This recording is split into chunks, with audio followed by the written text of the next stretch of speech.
Quería empezar por algo muy general. ¿Cómo ves la experiencia de la presidencia de Alberto y del Frente de Todos en el terreno económico? ¿Cuáles son las notas más salientes, para bien, para más o menos y para mal, de la economía argentina en este tramo?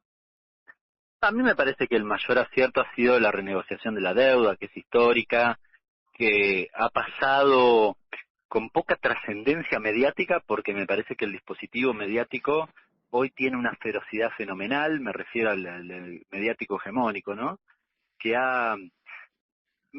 más que menospreciado, ha ocultado la significación de esa renegociación tan significativa, y creo que vamos camino a algo parecido en la renegociación con el Fondo Monetario Internacional. Si nosotros logramos con el fondo que no haya reformas estructurales y ganar tiempo, es histórico también, es histórico. Probablemente los medios no lo digan, pero efectivamente es histórico. Creo que después ha tenido aciertos en la administración de la pandemia, básicamente con algunos programas como ha sido el IFE y el ATP, el IFE implementando un programa para 9 millones de personas, un tercio de la población en 24 horas, diría, en un mes, y el ATP algo parecido, ¿no? Luego con algunas correcciones, me parece que en eso fue muy acertado. Después en algunas cuestiones, tal vez en algún momento la cuestión cambiaria fue atendida de manera tardía. Hoy me parece que se ha administrado, hoy miraba los datos del dólar y la verdad que la brecha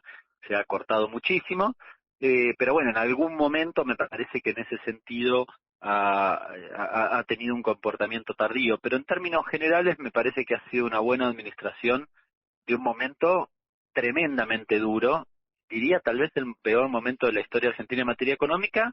Los datos de actividad económica que están, si no disponibles, si no me equivoco, de principios de los 90, muestran que la crisis del coronavirus fue la peor de la historia argentina, con lo cual hay que contextualizar eso, ¿no? Yo sé que hay una buena parte del periodismo que dice, bueno, no, en realidad es culpa de Alberto, y algunos opositores lo mismo, pero honestamente el dato es muy contundente. Es más, y un dato que no tiene que ver con la Argentina, ustedes habrán visto, recién hablábamos de Maradona, la tapa de The Guardian cuando hacen de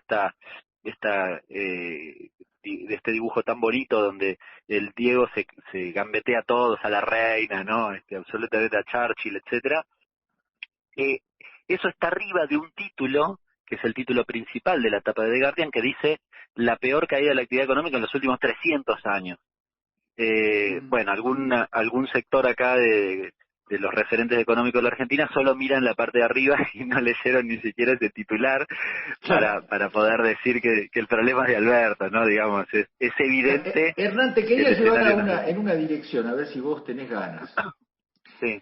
Que se podría titular de una forma que es sumamente antipática para vos y para mí, pero la fórmula está usada en sentido absolutamente inverso al que dio lugar. El título sería Reformas estructurales. No estamos hablando de este año de la pandemia, además de la herencia terrible que dejó el gobierno de Macri. No estamos hablando en términos de inmediatismo, pero vos que sos un estudioso de la economía, un analista agudo de la economía, ¿tenés en tu mirada la existencia de una ocasión para discutir reformas profundas en el régimen económico argentino? Me refiero, ¿podemos seguir avanzando como Estado con una imposibilidad de regular y de controlar el comercio exterior?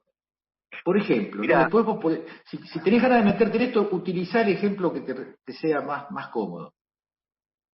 Los tributaristas solemos decir que en una de las reformas, la reforma tributaria en particular, solemos decir que cuando recaudas bien no hay que hacer ningún cambio porque estás recaudando bien, y cuando recaudas mal no tenés que hacer ningún cambio porque estás complicado en materia fiscal. Entonces, como que nunca hay momento para hacer eso, yo le agregaría un asterisco que diga salvo en pandemia. Creo que este es un buen momento para discutir la cuestión tributaria en particular. El aporte extraordinario de la grande fortuna se está mostrando eso, y no pasa en la Argentina, pasa en el mundo, porque Eh, También en esto de negar la realidad, primero, la Argentina tiene particularidades respecto de los países europeos, por ejemplo, respecto de la progresividad impositiva. Los ricos pagan menos. Uno que gana buena plata en ganancias en cualquier país europeo paga el 50% de su ingreso. Acá en la Argentina es confiscatorio por arriba del 33% y lo dijo la justicia.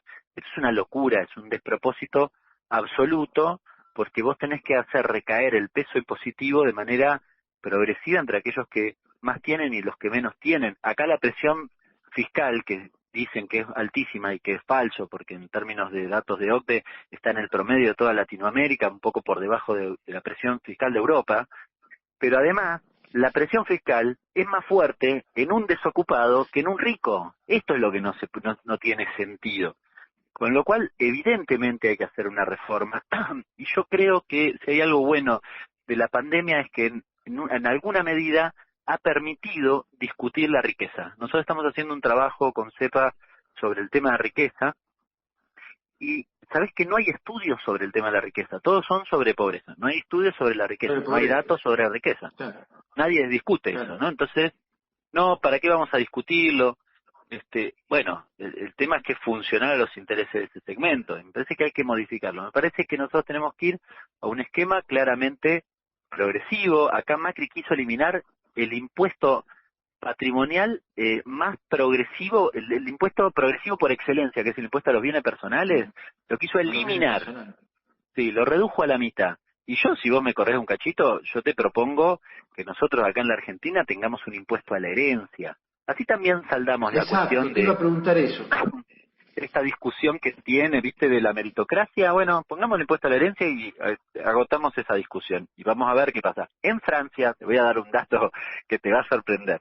En toda Europa, insiste, no existe el impuesto a los bienes personales en Europa porque el impuesto patrimonial por excelencia que tienen es el impuesto a la herencia. En Francia alcanza el 60%. Te morís y el 60% pasa a manos del Estado.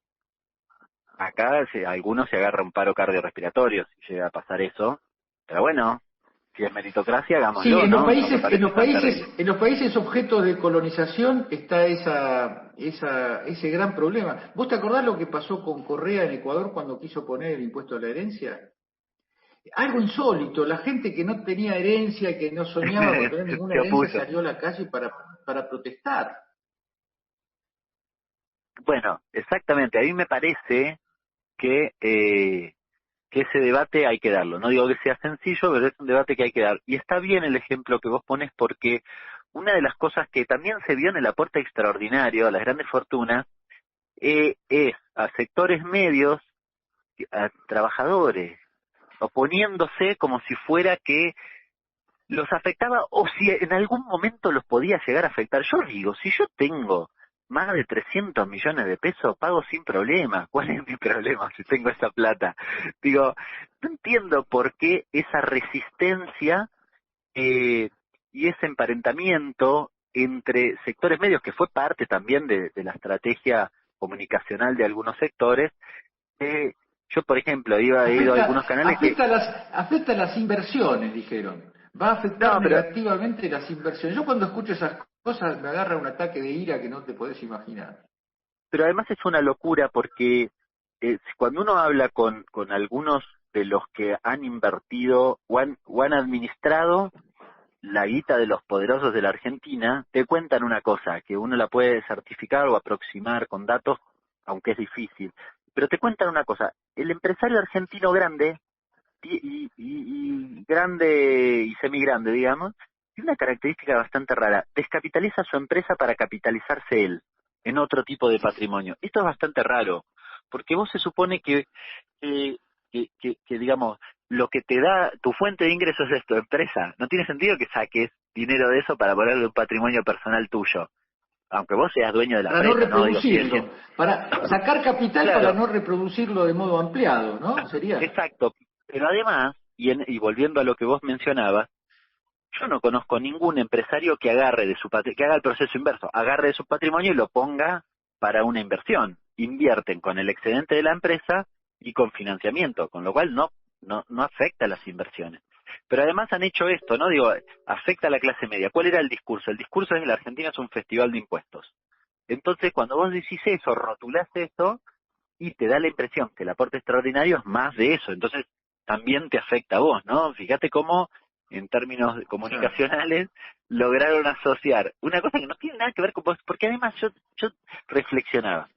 Esto es un aporte que tiene afectación específica. Por ejemplo, el 20% va al progresar. El trabajador, el hijo del trabajador medio es probable que cobre el progresar. Ahora es imposible que pague el aporte. Si se ve beneficiado y no afectado, ¿por qué está en desacuerdo? Esto es lo que es inentendible, ¿no? Me parece una operación muy fuerte. Sí, hay una de victoria. resistencia.